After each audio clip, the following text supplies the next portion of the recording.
Buenos Aires. Bueno, y por supuesto viene la pregunta, ¿qué mensaje nos dejan los sueños? ¿Qué tenemos que mirar de nuestros sueños? Bueno, mira, Alejandra, lo que nosotros tenemos que prestarle atención a los sueños es, como yo decía anteriormente, son las imágenes. O sea, cada imagen está en el sueño de una manera particular y está ahí no por otra cosa. A ver, hay una complicación con el tema del sueño, y es que el sueño no nos habla el lenguaje cotidiano, no habla como estamos hablando nosotros en este momento, habla a través de símbolos. Y los símbolos se representan a través de imágenes. Entonces, una imagen no siempre refiere a una cosa puntual. Por ejemplo, alguien puede decir, soñé con un paraguas, ¿sí? Pero no necesariamente es cualquier paraguas. Hay que ver si es un paraguas que conoce, que no conoce, si es un paraguas de un color, como yo mencionaba antes, o de otro color, si es grande o si es chico. Es decir, la imagen que aparece en el sueño no es cualquier imagen, y el sueño toma, o el inconsciente, digamos, toma esa imagen para expresar algo específico. Ahora, ¿qué nos quieren decir? Nosotros podríamos decir que nos quieren decir muchas cosas. No podemos generalizar una simbolización, no podemos decir tal cosa significa tal otra. En una época, inclusive hoy en día, existen muchos libros, muchos diccionarios de sueños que dicen diccionarios de símbolos, que dicen, bueno, así como en la numeración de la quiniela, digamos, ¿no? Tal cosa significa tal otra. Nosotros en la parte de psicología no lo tomamos de esa manera, porque si bien es cierto que hay símbolos generales y que muy habitualmente aparecen todos nosotros, hay símbolos que tenemos que verlos en el contexto de lo que le está sucediendo a esta persona en particular. Entonces, si preguntamos qué quieren decir los sueños, evidentemente tenemos que primero ver qué le está pasando a la persona para ver qué le quiere decir el sueño, porque el sueño, como yo decía antes, responde a una pregunta que nos hacemos. Ejemplo, nosotros decimos, bueno, ¿qué podrá pasar de acá en adelante, digamos, con mi familia? Así como cuando alguien va a un adivino y quiere saberlo.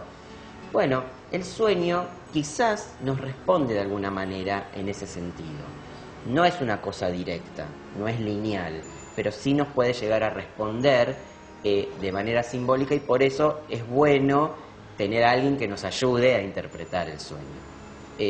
Jung mencionaba que el sueño hoy en día es como en la antigüedad para los griegos lo que ellos llamaban los oráculos, que eran los lugares donde la gente iba justamente a preguntar qué va a pasar. Y una de las características que tiene el sueño justamente es ser anticipatorio. Muchas veces los sueños nos anticipan determinadas situaciones. ¿Buenas o malas? Buenas o malas que pueden suceder. No quiere decir que ves, si sueño esto va a suceder esto, ¿sí? Pero eso únicamente lo podemos saber cuando sucede. Por ejemplo, es muy habitual que determinadas personas, sobre todo cuando están ligadas muy cercanamente, si hay una persona que tuvo un accidente, por ejemplo, sueñe con el accidente antes de que suceda. O sueños, que esto está trabajado muy específicamente por una discípula de Jung, que se llamó Marie-Louise von Franz, de Suiza, que trabajó en todo un libro los sueños que anticipan la muerte. Personas que sueñan su propia muerte un tiempo antes de morir. Es decir, una de las cualidades que tiene el sueño es esta. Pero hay otros sueños en generales. Podemos decir que el sueño tiende a lo que nosotros llamamos la compensación, que quiere decir equilibrar, ¿sí? Quiere decir equilibrar. Entonces, el sueño puede referir a una situación concreta. Supongamos, alguien se está por casar. Algo lindo, pero de repente tiene un sueño donde llega al altar y en lugar de decir sí, le sale no. Ajá. Entonces, claro, la persona se queda pensando. Si yo lo tomo linealmente y digo esto es anticipatorio, la persona no se casa. Pero no siempre quiere decir esto. En realidad lo que está refiriendo es algo que sucede muy típicamente antes de un casamiento, que son todas las dudas que suceden, y muchas veces mucha gente cercana a la época del casamiento tiene dudas y no sabe, estaré haciendo bien, estaré haciendo mal. Y simplemente el sueño nos está refiriendo es algo que tiene que ver con eso que está pasando. O tener miedo al compromiso, ¿no? O, por ejemplo, puede referir. Por eso digo que hay que verlo siempre muy en el contexto de cada persona. De todas maneras, hay ciertos símbolos que son muy generales y que muy habitualmente la gente sueña en determinadas etapas de la vida, sobre todo. Hay determinadas etapas de la vida. ¿Por ejemplo? Por ejemplo, una etapa muy importante de la vida que justamente estudió Jung fue lo que él llamaba la mitad de la vida, la crisis de la mitad de la vida. Y en ese momento... ¿De cuál mitad? ¿De cuál mitad? Muy bien, es una buena pregunta, porque claro, cuando Jung le preguntaban qué es la mitad de la vida, en su época, estamos hablando de 1940 aproximadamente, decía entre los 35 y los 40 años. Hoy, por lo menos en la consulta, yo lo que observo que esto es un poquito más avanzado, obviamente la expectativa de vida creció y por ahí está más cercano a los 45, pero igual no tiene que ver estrictamente con la edad, número, tiene que ver con la vida de cada uno, es decir, con las etapas de la vida. Hay gente que es muy madura a los 25 años y hay gente que es inmadura, en sentido general lo digo, esto a los 40. Mucho camino recorrido. Exactamente, tiene que ver con la experiencia de vida y con muchas cosas. Entonces, volviendo a la mitad de vida, es muy habitual que aparezcan sueños que tienen que ver con lo que Jung llamaba los mandalas. Los mandalas son figuraciones circulares, no sé si tenemos por acá, pero no, en general no, pero a veces aparece. Son figuraciones circulares que se observó en general primero en la India, y es un término de la India que significa círculo. Los tibetanos, por ejemplo, lo usan como un círculo ritual y un círculo de meditación. Y es muy habitual que aparezca en imágenes esto. Círculos, o la persona empieza a dibujar espontáneamente estos círculos.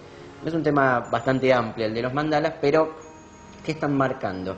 Están marcando un momento determinado de la vida que es lo que Jung llamaba el inicio del proceso de individuación, que tenía que ver, traducido, tenía que ver con, nosotros llegamos a la mitad de la vida y entonces empezamos a hacer, como a veces, muchas veces cerca de fin de año, un balance sobre lo que hicimos anteriormente. Y a partir de ahora voy a hacer lo que nunca hice, voy a hacer aquello que quise de chico pero no pude. Voy a vivir más relajado. O también voy a conservar aquello que logré y que me gusta.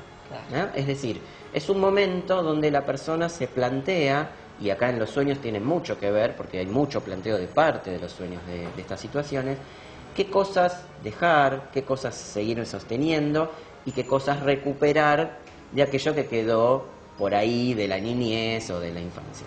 Son épocas por eso también que hay mucho divorcio, hay mucho replanteo profesional, hay mucho de volver, hoy en día que por suerte tenemos mucha más amplitud al respecto, de volver a ciertas cuestiones artísticas que la persona por ahí, ¿no?, por distintos motivos dejó de lado y entonces recupera y va a talleres de arte, de teatro. Darse permisos que hasta ese momento, por las cuestiones familiares, sociales, culturales, no se los dio. Correcto. ¿Seguimos en un ratito? ¿Cómo no? Da ganas de seguir sin pausa, ¿eh? Pero bueno, se vienen 2 bloques más espectaculares.